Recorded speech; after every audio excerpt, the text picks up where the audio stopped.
And what were you trying to do, and what was your whole approach in this whole thing? The whole approach was just stay ready, man. I didn't know when my name was going to be called. I didn't play yesterday. So it was just more of a thing, just try to keep the same routine, regardless if I play or not play.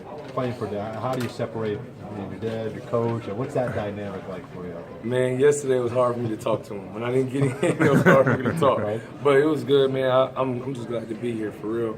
Because, you know what I'm saying, going off of coming here when I was little, even the Magic, or going to the Heat, just being around and always seeing it, it's glad to be in this position. Even before today, in this whole process, how much has he prepared you for this journey? He's helped me a lot. Him and my mom both has really, who played basketball as well, they both have helped me a lot.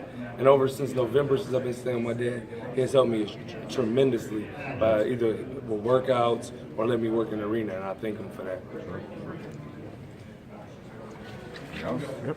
Well, as far as your mindset from here on out, what are you trying to do? What do you want to show people? What do you kind of an imprint do you want to leave? I want to leave as, I'm sorry to cut you off, I want to leave as just playing hard. Playing the hardest, being the hardest player. Whether the shot's going in, whether or not, I just want to play as hard as I can and not leave nothing out there.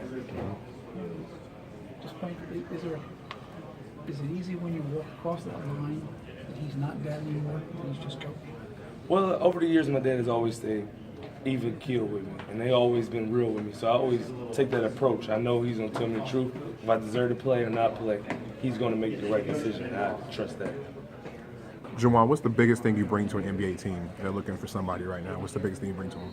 I feel like my IQ, because I'm not one of the quickest guys. I'm never gonna be one of the jumper leapers. So I'm always gonna be a guy who studies the game well and always gonna work the hardest. And that's what I want to bring to an NBA team. Organized. He has to be patient out there when there's opportunities for him to take an open shot, take it. But more importantly, find the open man and deliver the pass on time, on target. What's it like to have a high-energy point guard like Briante, who's moving so fast, to slow the game down, to make the right play, maybe not force the ball? Is that sort of part of the overall process also? That's part of the process of growth and as well as development. Like, we're going to have a film session with him, and so he can see. You know, Briante too. Let me back up a little bit. He's his own worst critic. That kid is so pure, and he wants to get better. He wants it just as much as anyone wanted for him.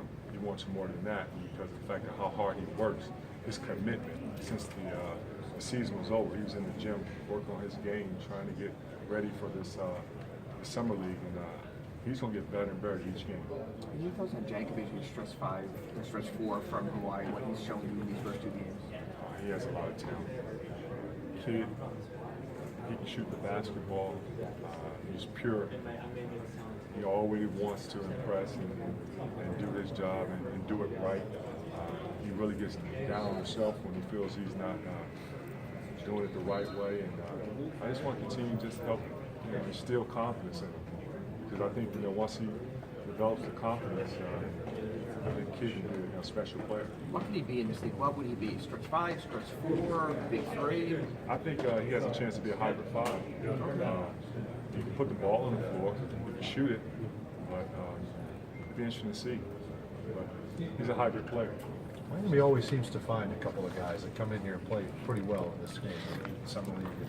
What does that say about the way your organization approaches the whole process of finding guys, putting this team together? Well, first, I got to always commend our organization. They do an excellent job of finding talent out there. Yes, we did not have a draft pick, but they're always a diamond in the rough. You got to give those guys credit. They got a great eye for talent. And the guys I'm speaking of, obviously, Pat Riley, Andy Ellsberg, Adam Simon, Chet, and the list goes on. Keith Haskins, Bob McAdoo, Matt Wiles. Those guys, Eric Ansler, they do an awesome job. The way this free agency